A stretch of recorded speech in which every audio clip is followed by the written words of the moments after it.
Muy buenas tardes tengan todos ustedes este día maravilloso del ser humano.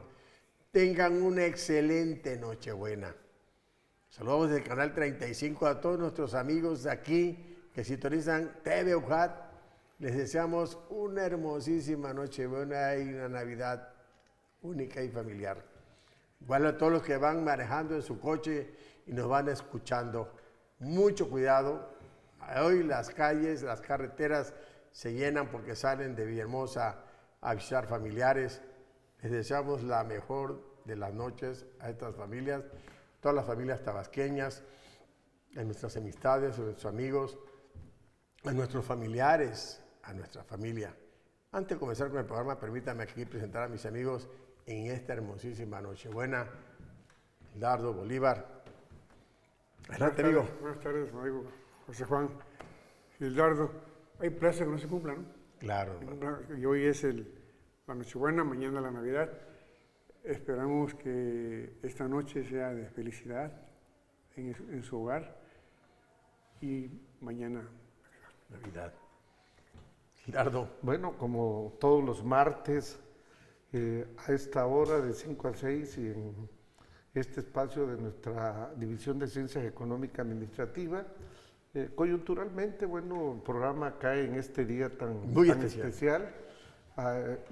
Agradecemos, todo el mundo debe andar a la carrera ahorita, viendo que el pavo no se queme, o se quemó, viendo la si hace falta los refrescos, las aguas amargas, la de Jamaica, de todos los regalos. Entonces, pero si están en casita, no deje de seguirnos por la televisión y si vienen en sus carros, escúchenos, porque aparte de tocar este tema de un día tan especial, vamos a tratar otro tema muy interesante. Me parece que no se nos olvide que este es un programa de la División de Ciencias Económicas Administrativas y del Centro de Comunicación de la UJAT, y realmente les deseamos una hermosísima Nochebuena y una Navidad bonita, familiar. Hoy todo el mundo está, como decía muy atinadamente Gildardo, todo el mundo anda ocupado. Yo pienso que es una fecha muy única, muy de familia, de estar en casita, de la convivencia, del abrazo familiar, del amigo, del hermano que tiene tiempo que no ves, de aquel que no te volteaba a ver y decía que está enojado contigo, y eso es mentira, hombre. Es una particular muy especial del ser humano, un momento de que podamos reconciliarnos. Acuérdense que a veces una palabra cambia todo, para bien en muchas ocasiones. Y este día tan especial, donde celebramos realmente el nacimiento del Señor Jesús, seguimos recordando de hace más de 2000 años, esta época muy en particular, y a eso se debe la Nochebuena y obviamente la Navidad. Recordamos al Señor Jesucristo en su nacimiento, en la Navidad, en el advenimiento, que le llamamos ahí en la iglesia nosotros, en Adviento. Y entonces hoy termina el Adviento, hoy es el nacimiento, hoy celebramos en la noche con la misa de Nochebuena. Recordamos que hace más de 2000 años vino a este planeta Jesucristo, el Hijo de Dios. Y bueno, eso es lo que significa, ¿no? Eso significa la Navidad. Pero también se relaciona con cena, con fiestas, con viajes. Muchas personas acostumbran a realizar un viaje en estas fechas. Cuando en la casa, por ejemplo, que celebramos un cumpleaños, realmente celebramos el cumpleaños del nacimiento del Señor Jesús. Y obviamente festejas, cuando celebras tu cumpleaños, es una fiesta, convivio, eso se trata la Nochebuena. Recordar con alegría ese nacimiento. ¿Qué vas a hacer en tu casa, Gildardo? Bueno, lo que se acostumbra, hoy vamos a tener una reunión familiar en su casa. Aportamos algo, cada quien lleva lo que le gusta comer. Muy bien, muy entonces bien. se hace ahí una cooperacha, como decimos, y bueno, la comida, pues de alguna manera se refleja porque todo el mundo trae o su cocinan aportación. en la casa. No, aparte de lo que da la casa, los invitados, como le llaman, cada quien lleva un plato. Y yo creo que con eso se enriquece la mesa. Y abundancia, y ¿no? hay abundancia. Sí, porque llevas uno y se va multiplicando, ¿no? Y, Claro. y claro. ahí vas. Sí, en mi caso, por ejemplo, que faltan los ejes de la familia y hay una mujer, entonces esa es la que hace la cena. Tu hermana. Para que al fin el sazón no se olvide. Pues, Que ustedes son buenos chefs, tú cocinas bien, hombre. Entonces, ¿ya se te queman los frijoles o el agua? el agua, ¿no? Y obviamente ya como otros hermanos llevan lo que ellos prefieren consumir en la bebida y en la botana y los regalos para los nietos, para los sobrinos. Como es la última posada, ¿no? Claro, la última Entonces posada. ahí se hace esa entrega de... ¿Roben la piñata? ¿Van a robar piñata hoy en tu casa? y se intercambian regalos. Qué bien. Sobre todo la esperan la última posada, y en la casa hacemos una posada, y en el garaje donde estamos todos, y eso se rompe la piñata. Al rato que es por ahí en la casa lo vamos a hacer. Y naturalmente, pues, los nietos, ¿no? Los sobrinos, los pequeñitos que están cerquitos, digamos nosotros, esperan eso con la velita, vamos cantando el peregrino y llegamos a casa y la piñata. Esa tradición no se rompe, pues. No debe dejarse, fíjate. Es una tradición, es una real verdad la presencia de Jesucristo en la vida nuestra y tenemos que celebrarlo de alguna manera, ¿no? Es por eso que debe continuar con este festejo muy, muy familiar. Decía Gildardo.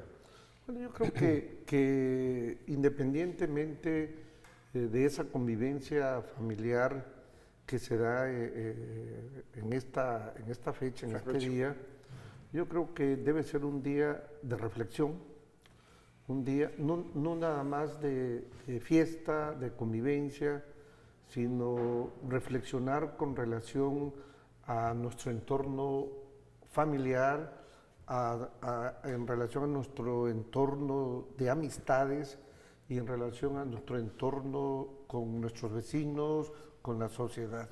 Yo creo que cotidianamente, por muchos factores, muchas veces sin querer, podemos ofender a alguien, podemos generar pues algún tipo de inconformidad.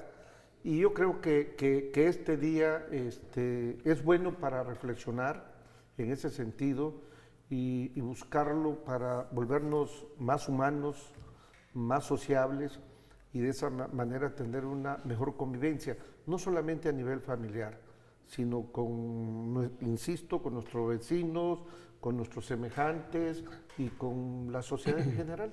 Yo pienso que el término reflexión, nomás que te pongas a pensar por qué le agarraste coraje a aquel. A veces por nada. Por la más loca idea, por nada. Pues, porque a lo mejor un saludo o algo por allí pudo. Te imaginas cosas que no son ciertas.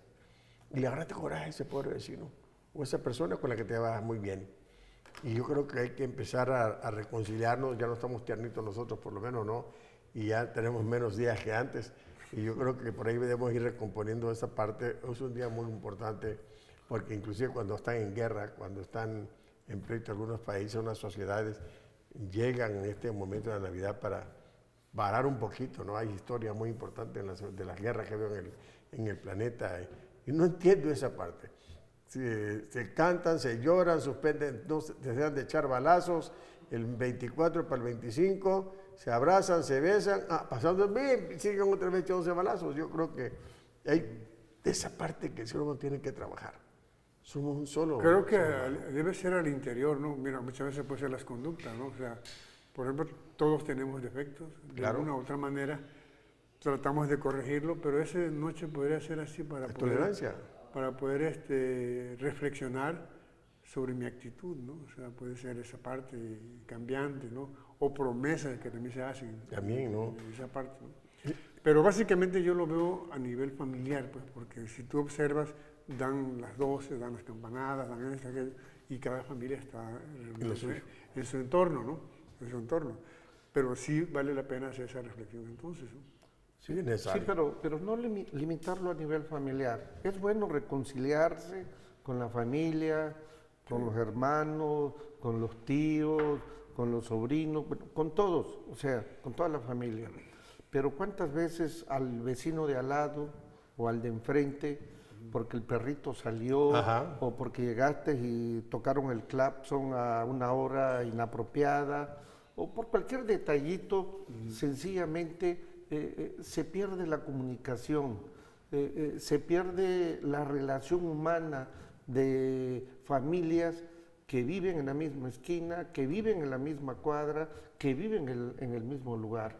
Entonces, no podemos vivir como enemigos. Claro. ¿Sí? Familiarmente, bueno, te vas a encontrar, pero normalmente la familia vive en otras partes.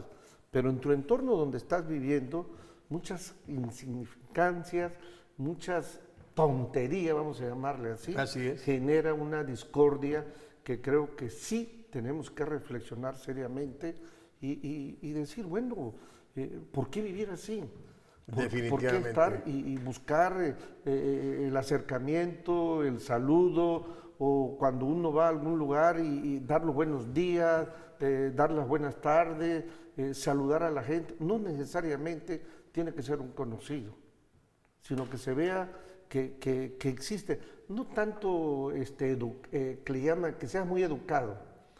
Yo me voy al sentido de la relación humana, o sea, que no perdamos ese vínculo, que no perdamos ese afecto, porque la sociedad actualmente ha perdido tantos valores, estamos en un tejido social totalmente dañado, frío e indiferente, donde se ha perdido, por ejemplo, el valor del respeto a la vida, el valor del respeto a los mayores. La convivencia sana.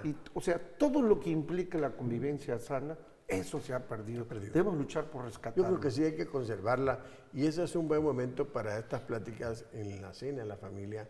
No cenar nada más, comer ya voy corriendo, ¿no? Sino ir despacio, ir platicando esto, comentar esto, conservarlo, como dice esta tradición. No puedes dejarla, es un momento muy importante en la vida familiar. Exactamente. ¿No? En ese entorno, bueno, en mi caso somos todos los hermanos, toda la familia, o sea, van hermanos, van nietos, van primos, toda esa parte, obviamente.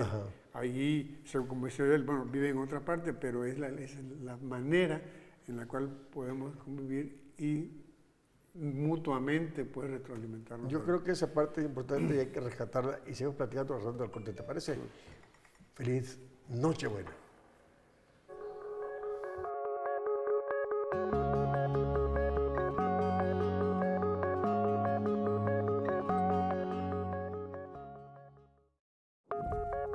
Continuamos.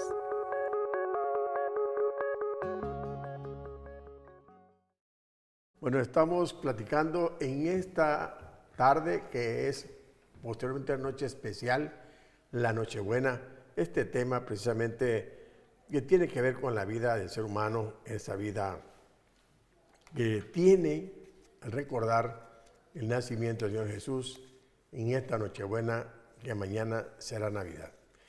Llegamos a los números de estos gastos que hacemos nosotros, y realmente año con año decimos, no lo voy a hacer, pero es una sola vez al año, y esto es prácticamente difícil decir, no lo celebro. Hay datos, por ejemplo, encontré por unas cifras de Profeco, el 78% de ese Profeco de los mexicanos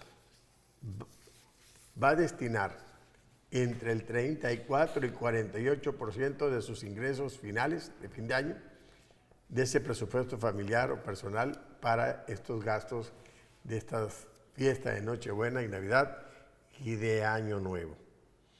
Un gasto familiar bastante importante, yo le llamo así, que es el último empujón que se hace para ver si llegamos al 2.3% del crecimiento de la economía de fin de año, este empujón tan fuerte que se da, que viene acompañado del Buen Fin, que ya pasó, y obviamente aquí ya es el último llegue que se da a la economía. Ese 48% del presupuesto que tenemos de fin de año se destina a esa convivencia, a ese celebrar con Jesucristo o con el Señor Jesús, ese recordar su nacimiento. Y convivimos. Por eso esa idea cristiana que tenemos nosotros, esa formación cristiana que tenemos nosotros, hace que no nos olvidamos en muchas ocasiones este gasto que hacemos en esta Navidad. Es una cena de Nochebuena que va cargada de muchos guisos, muchas comidas, muchas viandas que van desde los pavo, puerco, regalos y demás cosas que se presentan en esa cena. Obviamente Hay una serie de datos que iremos comentando en este momento. No sé si hay algún comentario por parte tuya, Bolívar. Te comentaba que había un lema ahí que decía, regale afecto, no... No cosas, ¿no? Y bueno, aquí se complica porque es lo contrario, o sea, una fecha muy significativa en la que se dan los intercambios de regalos, dar y recibir. Y es una fecha en la que no es espontánea, se prepara con meses anterior. Y te comentaba al inicio del programa que, por ejemplo, algo tendrá que ver el Buen Fin, porque a partir de ahí empiezan a programarse estas fiestas, ¿no? Fíjate, un dato que encuentro por ahí. Dice que el 42% de los mexicanos que están empleados en el país van a gastar el 34% de ese presupuesto en regalos. Una blusa, un juguete, que todo eso. Mientras que el 36% de los trabajadores ocupará el 48% de sus ingresos para la reunión, para la cena, para estas fiestas de Navidad, de Nochebuena, Navidad y Año Nuevo, que incluye de esas viandas que se ven riquísimas, las aguas espirituosas con que se rocía esa cena y toda esa cuestión de comidas muy ricas que se dan especialmente en esa fecha. ¿No crees? Yo creo que, mira, es importante que veamos los resultados de lo que suceda el día de hoy, ¿no? Claro. En términos económicos. Pero creo que sí, en nuestro país pesa mucho este día. Subió 10 puntos del 17 al 18 en el aspecto de incremento del ingreso, de la disponibilidad de recursos para festejar la Navidad. Somos los campeones en gasto a nivel mundial. Imagínate, hay datos que nos dicen que el 48%, como se mencionaba, del ingreso disponible de ese mes lo invertimos en aguas de Jamaica, en ropa, en regalos, todo lo que se te puede ocurrir, en todo.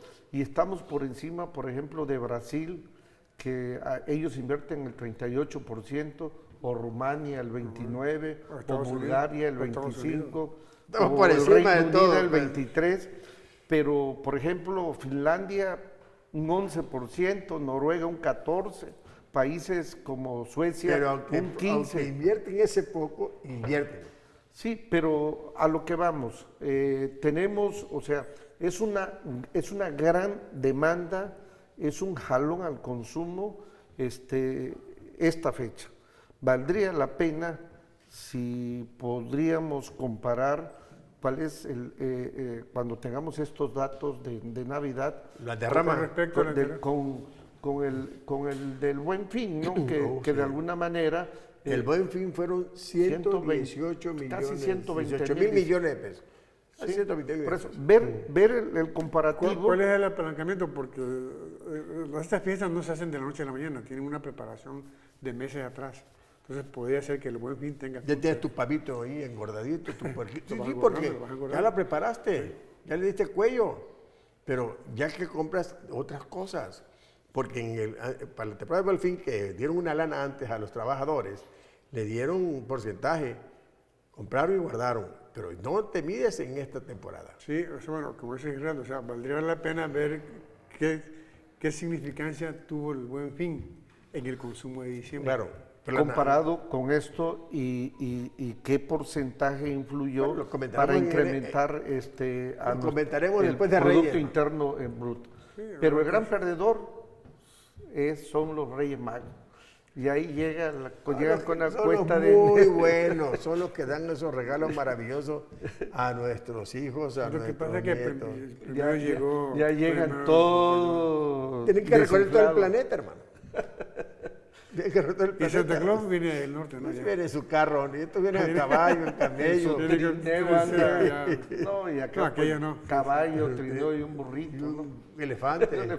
Un elefante, un camello y un caballo. Entonces es más difícil. Vienen muy lentos, el otro vuela muy rápido. O sea, yo creo que en términos económicos vale la pena reconsiderar el consumo que se hace Esta temporada. día. De esta temporada, yo pienso que sí. Pero O sea, que lo podemos unir entre este y la de fin de año, ¿no? Sí, Que y es todo el... y es el último trimestre de cierre de la economía que va, en definitiva, a representar pues un incremento en el consumo, y el consumo como parte del Producto Interno Bruto se va a reflejar.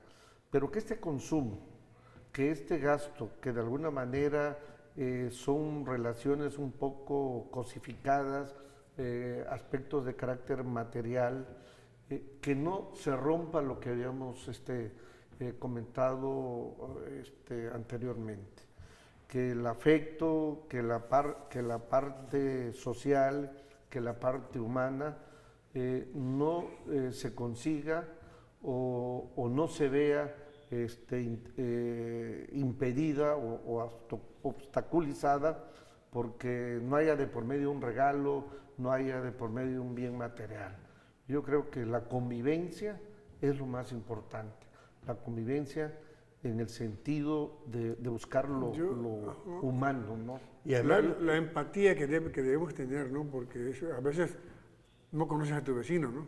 Bueno, claro, pero no conoces a tu vecino. No hay esa relación pues, interpersonal. Una fecha para poder ¿y qué compran? para motivar eso. Todo el mundo compra cosas. Por ejemplo, encontré un dato por ahí, ya ves que a fin de año nos ayuda, siempre buscando ropa. Y encontré que el 25% de los mexicanos compra ropa. Más que en otra parte del mundo. Otro porcentaje, fíjate cómo ha ido cambiando dónde celebrar estas fiestas de Nochebuena, Navidad. 22% de los mexicanos se van a otra parte del país. Viajan. Nos superan los brasileños, pero después de los brasileños, los mexicanos somos los que aprovechamos esta coyuntura también para viajar. Sí, ya no, muchos, bueno, por lo menos que tienen estos recursos financieros disponibles, se van de su casa a otra parte, a los lugares, a los destinos turísticos, sí. Cancún. Okay. Es la diversidad cultural que tiene México, pues. Claro. Porque muchas poblaciones no hace lo que estamos platicando aquí, sino que dedica a viajar. Ese es su festejo, pues, viajar, claro. Los viajes. ¿Qué le dirías a tu familia ahorita? Mira, por esta noche única y especial. Me están esperando para que esté todo ya casi listo, y yo la verdad a ellos los quiero mucho y les deseo que hoy pasemos una bonita noche.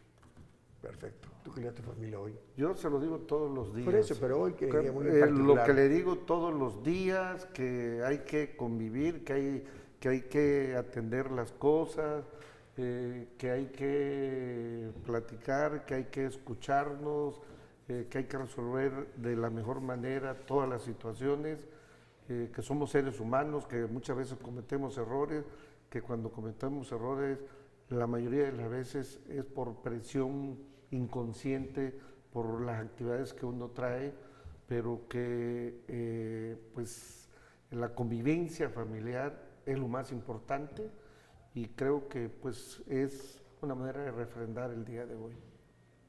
Yo también a la mía, fíjate que hoy me están esperando a ultimar detalles ahí en la casa. Para mí es muy bastante importante. Nos lo vamos a reunir nuestros hijos, las nueras, el yerno, los nietos. Una convivencia muy importante que tenemos nosotros, en donde reflexionamos, en donde nos pedimos perdón, inclusive si le hemos regado en algún momento con nosotros, ¿no? Porque a veces, como podríamos decir, no somos perfectos, somos perfectibles, y entonces cada rato cometemos muchos errores. Y este es un momento muy especial esta noche de reflexionar, de convivir, de perdonar y de amarnos cada vez más. Que ese amor que nos tenemos entre todos nosotros sigamos haciendo lo que se crezca, que permanezca y se multiplique. Además, es importante que esto funcione en la vida familiar y en todos estos aspectos que tenemos nosotros como papás, como abuelitos, como suegros, como todo. todo. Y con mis hermanos, también es una excelente noche. Que Dios los bendiga a mis hermanos y a mi familia también. Una feliz Nochebuena, una feliz Navidad y que Dios los bendiga a todos. Y a todos los tabaqueños que nos están viendo a nosotros, también les deseamos esa Nochebuena. Que Dios los bendiga a todos. Bueno, ¿qué les parece que vayamos preparando este temita que tenemos nosotros ya por ir trabajando? Y por ahí vamos trabajando y comentando acerca de lo que viene. Es un tema bastante interesante que tenemos pendiente nosotros y obviamente que este tema que tiene que ver, por ahí va más o menos este tema de la familia, pero regresamos platicando del tema que viene. ¿Les parece? Que pasen una buena noche buena. Regresamos.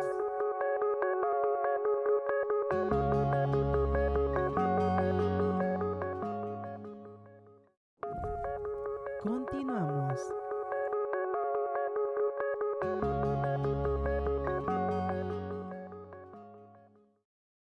Ya regresamos y aquí estamos medio así melancólicos, medio nostálgicos en este día, que al ratito estaremos en casita con una copita de vino, ¿sí? Una copita de vino, ¿sí? Sí, ¿por qué no? Yo tomo Sí. Jamaica. Yo sí voy a tomar una copita de vino tinto en esta noche porque sí, lo amerita. Lo amerita la situación. Lo amerita. Y obviamente vamos a continuar con este tema.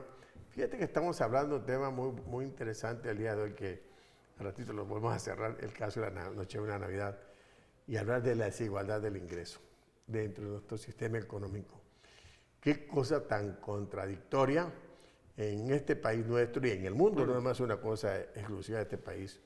Pero yo leía unos datos de este tema que vamos a ir compartiendo y comentando en este día muy especial, que el 1% de este país captura, no sé, cifras escalofriantes, el porcentaje del 70%, dan datos diferentes, pero la gran parte de los ingresos se los lleva el 1%.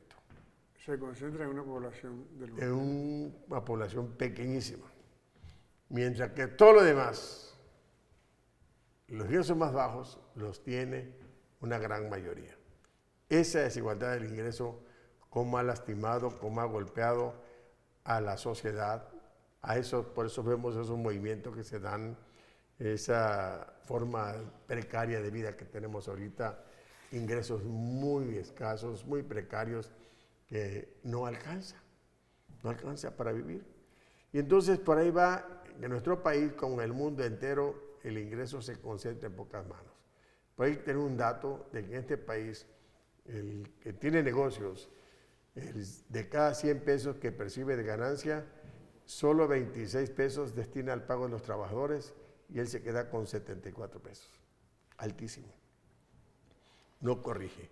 Y una ocasión el presidente pasaba un audio, y por ahí anda, no nada más en las redes, de un millonario de Nueva York, donde él hace el comentario, dice: compañeros plutócratas y millonarios, para cualquier persona que quede encerrada en su burbuja, despierten, no puedo ver esto, porque si no hacemos algo para corregir esta desigualdad económica en nuestra sociedad, todo esto se nos vendrá, las orcas, dice, se vendrán hacia nosotros, porque ninguna sociedad libre y abierta puede soportar este aumento en la desigualdad económica. Dijo un inversionista multimillonario que tiene por nombre Nick. Entonces, esa situación terrible que se menciona ahí es una desigualdad que hay en el mundo sobre la problemática de la desigualdad social. Estamos hablando hace un ratito de esa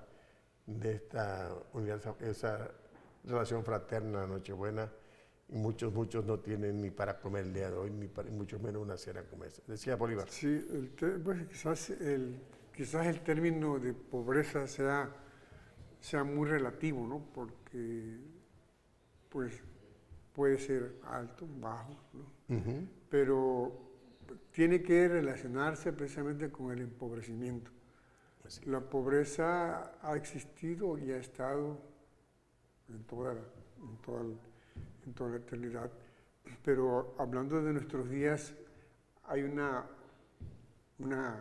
concentración misma de la riqueza y que por consiguiente hace una explosión de la pobreza, de manera que, decías ahí, el 1% de la población concentra más del 50%.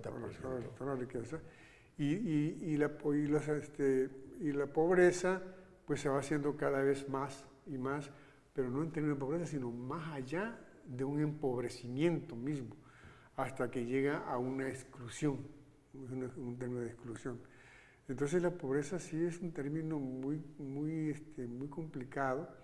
Ver su origen, sabemos de los hechos, carencia, empobrecimiento, pero nada más hasta ahí. Y se dicen los especialistas que estos grandes niveles de concentración impactan en el poco crecimiento de la economía, en el crecimiento de la economía. Obviamente no somos nosotros que economías como las nuestras y del mundo entero, con este modelo que por ahí vaya soltándose, ha creado esa gran concentración en pocos y vemos que el crecimiento económico no se da. ¿Por qué? Porque es uno de los grandes efectos que provoca la concentración. Obviamente también afecta la vida pública, que más afecta la vida democrática de la sociedad y forma esos círculos viciosos de desigualdad económica y política en los países. Y por ahí va una serie de cosas que maneja esta concentración en pocas manos. ¿Decía Gildardo algo?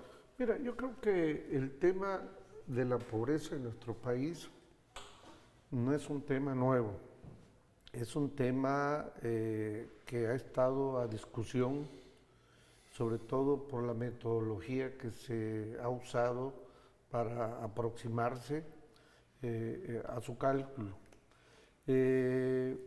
Originalmente, cuando se trataba de pobreza, lo analizaban nada más con un factor, el factor ingreso. Y el factor ingreso, de sus límites, qué población, qué rango de población tenía un ingreso que no le alcanzaba para cubrir sus necesidades básicas, ya era un problema alimentario, sus necesidades materiales, ya era un problema de pobreza patrimonial, y así se enfocaba la medición de la pobreza. En el 2002 empieza una discusión oficial para que académicos y el gobierno iniciaran la redefinición de unos nuevos esquemas, y sale el análisis multidimensional, en el sentido de que el ingreso es un solo indicador, pero empiezan a incluir el nivel educativo, características de la vivienda, atención de salud. Como indicadores, ¿no? No, pero que forman parte para ver. O sea, si antes nada más usaban un indicador que era el nivel de ingreso, ahora abarcan 7 indicadores para ver multidimensionalmente para entender eso, pues. todas esas esferas. Y de ahí en adelante ha habido mucha discusión. Ha habido mucha discusión porque la fórmula, una pequeña modificación de la fórmula, te arroja, por ejemplo, que 3 o 4 millones ya dejaron de ser pobres. Claro. O sea, dieron una despensa, ¿no? Sí. Haciendo ajustes a eso, no sé si ustedes se acuerdan, en el gobierno de 2000, ¿qué? 17, 18. No, con Calderón 2009, 2008, 11. sí, hubo un jaloneo con Coneval y el INEGI, porque el INEGI es la fuente de dar la información, y Coneval pues usa esa información con su metodología para hacer los cálculos. Claro. Y de pronto, de un día para otro, habían como 3 o 4 millones menos de pobres. Salieron de la extrema pobreza, sí, sí. de pronto, de un día. Entonces, son mecanismos que se pueden manipular. Claro. Yo siento que falta todavía mucha transparencia en el manejo de esa información. Hay estudiosos interesantes que han cuestionado críticamente los resultados que ha dado la Coneval. Y INEGI dice, corrijo, o está corrigiendo ahora. de los límites de desigualdad de ingreso. Dice, no, yo corrijo, ese es el 50, ya no es... O sea, hablo yo de esa parte. A mí me llama la atención de que un personaje como este Nick Hanauer, ese de allá de Nueva York, hace el comentario y le dice a los millonarios como él, no se lo agarren todo, cuidado, porque ellos son una minoría. Y yo creo que cuando la gente se molesta, se molesta. Entonces repartan. Él trabaja para ti, tiene ganas de vivir bien. Obviamente, darle un ingreso que realmente le permita vivir bien, que le alcance para lo que necesita. Claro. Sí, que gane bien. Siendo el caso muy estricto, ¿no? Pero tú te das cuenta que muchas veces el empresario pues castiga, ¿no? O sea, claro. Todo para él y menos para allá. Y se da cuenta pues que el obrero cada día tiene menos participación en algunos indicadores sociales.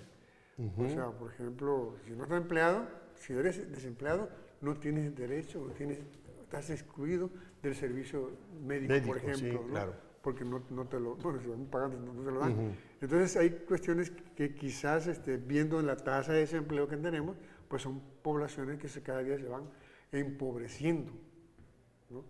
Cada día son más pobres. Claro. Porque no tienen acceso a esta ya no existe marcación de la clase media, ya no existe la clase media. Ya no existe. Y este cuate, Nick Hanauer decía, hay que rescatar esa clase media, hay que formar la clase media, porque era la que sostenía la economía. Pero ya no hay, esa parte ya no está. La clase alta y la clase baja. No tiene nada. Te interrumpí, cara, ¿qué decía? Entonces yo siento que este tratamiento, bueno, si lo vamos en el caso de México, pero esto es mundial, o sea, la pobreza no es de México, sino es mundial, y tiene sus antecedentes prácticamente desde la historia, es histórico, pues. Yo digo, en el caso de México nos podemos transportar a Mesoamérica y vamos a encontrar que ahí viene ese origen de esa pobreza, de esa exclusión de esos hombres. Y son fenómenos que han tenido un proceso histórico único, caray. Pero hoy por hoy, ante este modelo económico, ante la gran mayoría de personas que somos en este planeta, cerca de 9.000 millones, se ha acentuado enormemente esta pobreza en el mundo. Este descontento por un ingreso, por un trabajo, por una forma de vida, es un descontento que hay. Revisa las noticias que se ven en el planeta, que se movieron porque el caso de Chile, que hace unos días estaba en ese escándalo tan grande, y empezamos a buscar los argentinos en el caso de América, y vete a Europa, y vete a África, y aquí también con nosotros. Entonces, yo creo que tiene que ser un planeta, una humanidad más justa. No puede ser más humana. Yo siento que es interesante este tema, y es interesante y definitivamente que tiene que haber un cambio en el estudio de la pobreza, en la atención hacia la pobreza con el nuevo gobierno. ¿Por qué razones?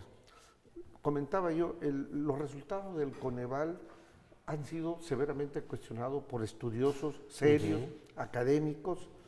Por ejemplo, Bolt-Vinnik, que es un estudioso de estos temas.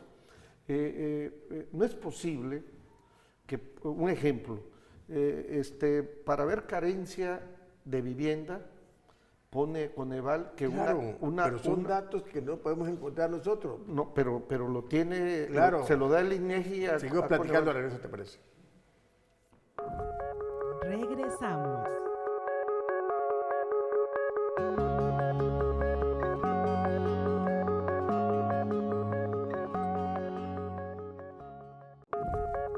Continuamos. Bueno, ya estamos de regreso, seguimos platicando este tema de la desigualdad en los ingresos, en el bienestar y en todos los límites de nuestra sociedad.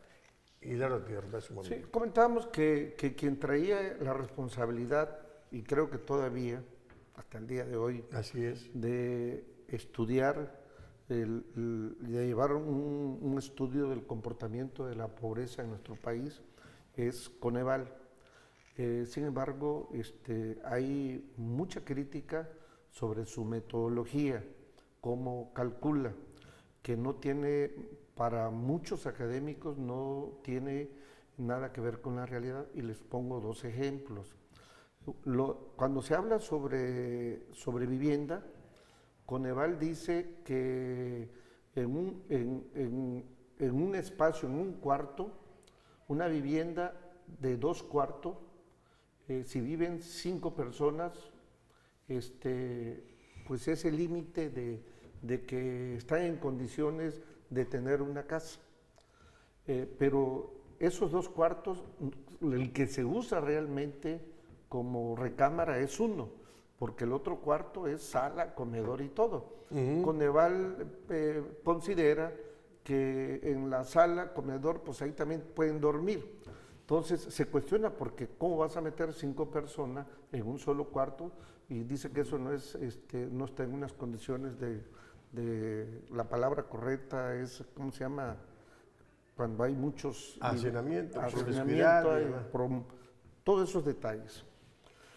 Cuando se ve el límite de la canasta básica que se debe de determinar para decir que están fuera de ese margen, bueno, no definen la cantidad de proteínas, vitaminas, no toman en cuenta cuando están las mujeres embarazadas, cuando hay lactancia. O sea, hay una diversidad de factores que no se toman en cuenta de carácter nutricional, y nada más ven un paquetito de productos, y en ese sentido dicen, bueno, si tú tienes los 10, 12 o 15 productos incluidos y lo consumes, pues ya estás en el límite de que estás satisfaciendo la alimentación. Yo creo que Coneval tiene un gran problema y actuaba de esa manera. Bueno, ante el panorama económico, ante una situación de que los salarios en nuestro país tenían un deterioro tremendo desde hace más de 36 años, donde se ha perdido el poder adquisitivo, donde el modelo económico que traía este esquema de productividad, entre comillas, porque la productividad no se da a costa del trabajo, ¿sí? Entonces, para atraer capitales, para su modelo exportador, bueno, de alguna manera Coneval tenía que hacer el juego. O inventar cifras. Hacer el juego para justificar de que se estaba atendiendo y combatiendo la pobreza. La pobreza. Fíjate que yo tengo tres notas aquí que me gustaría que comentáramos sobre la desigualdad de ingresos que es tan elevada en el país y en el mundo, y la riqueza es mucho mayor, y dicen que esto representa un problema de oportunidades en la sociedad y por lo tanto de poca movilidad social. Es un enorme problema. Y tú dices, no sé qué opinión representa para ti esta parte de una desigualdad tan marcada en el ingreso y en la riqueza que te deja sin oportunidad en la sociedad. Sí, yo me voy más que nada a la exclusión. Fíjate, no sé si hemos encontrado familias que se han ido enteramente porque no encuentran ninguna oportunidad acá. O sea, el Estado no les da esa oportunidad. Y hablamos de que esto va en aumento, va en aumento. Entonces, siento que esa exclusión que le hacen lo lleva necesariamente a una pobreza muy extrema, muy determinada y muy marcada, tanto a nivel nacional como a nivel internacional. Hemos visto pues cómo las migraciones que se dan traen como consecuencia esa parte, ¿no? Que liberan, entre comillas, a su país, pero vienen afectando a los demás países, ¿no? Fíjate, dice este autor, poca movilidad social en un país, o la baja movilidad social, alcanza altos niveles, no puede alcanzar altos niveles de desarrollo en la sociedad, porque las personas están confinadas ¿a qué? A que naciste así y no hay oportunidades de que puedas evolucionar. Es decir, condiciona a las personas en la forma en el estatus en que nacieron ellos, la forma en que nacieron ellos, y obviamente limita las capacidades, esa concentración que hay, que no suelta para que estas personas evolucionen y obviamente sigan siendo esta parte de pobreza extrema, de pobres, que no tienen ninguna oportunidad de pegar ese salto hasta un nivel de vida totalmente diferente. Decía algo, Guillermo. Yo creo que en los últimos 36 años, lamentablemente, por la actitud que tomó el Estado mexicano, por haber asumido con los grupos dirigentes de gobierno, de hacerlo un Estado totalmente light, totalmente fuera del proceso económico, se volvió nuestra economía en una gran fábrica de pobres. Claro. Y es una gran fábrica de pobres donde la marginación, las opciones de participar, sobre todo en la región. La corrupción. Es Sí, parte es una de esto, la situación. corrupción, las zonas más marginadas, Guerrero, Oaxaca y Chiapas, donde la extrema pobreza, donde más del 70% de la población a nivel nacional tienen 2 o 3 indicadores de carencia, donde solamente Nuevo León puede decirse que es el único estado del país donde tiene pues un nivel de vida Tener la riqueza. de primer nivel, ¿sí? Pero el resto hay problemas en todos los sentidos. Esto es resultado del modelo económico que veníamos trayendo. Por Sí, ejemplo, y eso es a nivel internacional. Bien dice él, mira, por ejemplo, ahorita los productores de la amapola están en crisis. sí, porque no necesita mano de obra. Entonces van a esa parte, pues, ¿no? O sea, ¿qué está ocurriendo? Que hay una exclusión para un determinado sector de la población que la está convirtiendo pues en pobres. Claro. En una pobreza pues extrema, ¿no? Claro, y la concentración de los ingresos en pocas manos provoca la poca verdad social y obviamente no hay formación de capital humano. ¿Cómo lo formas? Si no hay esos niveles de pobreza. Es decir, está viviendo de como nació y en donde nació de hace muchísimos años. Entonces, este es un problema que hay terrible. En el caso de nuestro país, me voy para allá, un comentario que hacen esta gente, dice, la desigualdad económica en México facilita la captura institucional y en el que nosotros enfrentamos a gobiernos a peores gobiernos que los que hemos tenido, más separados de la realidad social, de la realidad económica, de la vida pública, de los intereses de la sociedad, en fin, una cosa irreal. Un gobierno que estaba en lo suyo y la sociedad va caminando adelante de ellos. Entonces, obviamente, esta concentración que se da de la riqueza en pocas manos, esa desigualdad que se genera, esa poca movilidad social, eso crea una sociedad como la que estamos viviendo nosotros en este momento. Y es necesario que el Estado retome su postura como impulsor y promotor del desarrollo económico social. Ese es algo. Yo creo que la política social del actual gobierno tiene un enfoque correcto, pero con todo lo que hay que combatir, con todo ese rezago, con todo ese pendiente acumulado, sí está un poco complicado. Veíamos el presupuesto para el próximo año que está en discusión, bueno, que yo estaba admirado que para el pago de intereses, para el pago de la banca, del FOBAPROA, que todavía se sigue pagando, se estaban destinando 40,000 millones de pesos. ¿Sí? Y una diversidad de necesidades, de carencias, se está atendiendo. Yo creo que el actual gobierno tiene que replantearse tarde o temprano una reforma fiscal, una verdadera reforma fiscal. Sí, no tenerle miedo a eso. Es bueno combatir la corrupción, se pueden obtener recursos. Es bueno evitar las condonaciones fiscales que antes... ¿Qué es parte de la reforma fiscal? Que era algo cotidiano para los beneficiarios, que eran los grandes consorcios.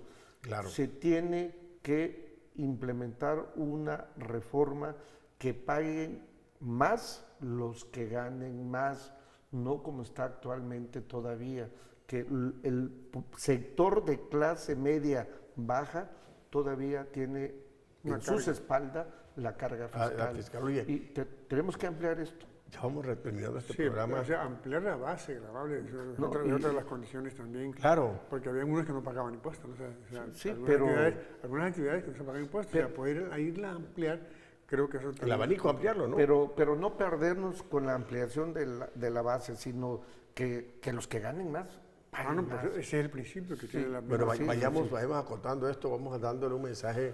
Yo no sé, esta Navidad nos queda cortísimo el tiempo para esto, vamos cerrando el tema. Sí, la propuesta es difícil porque podrían tacharnos de que pudiéramos convertirnos otra vez en un estado de bienestar, ¿no?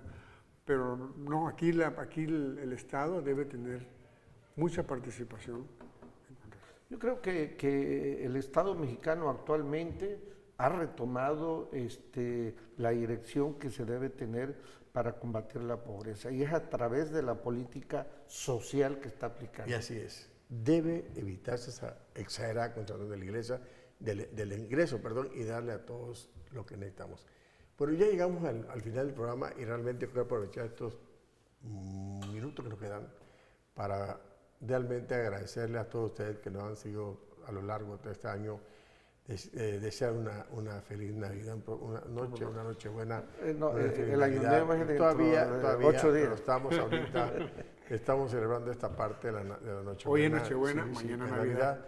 Y eso es, Y es dentro parte de del 8 final días, del año, ¿no? Y al final del año, porque ya estamos 8 días de fin de año, Terminar. que la pasen muy bonito, que cenen sabroso, que haya seguridad familiar y Dios los bendiga a todos. Rapidito, 30 segundos, un mensaje, Feliz Navidad. Feliz Navidad feliz Navidad. una noche buena y una feliz Navidad tengan todos ustedes. Les desea su programa Aprendamos Economía.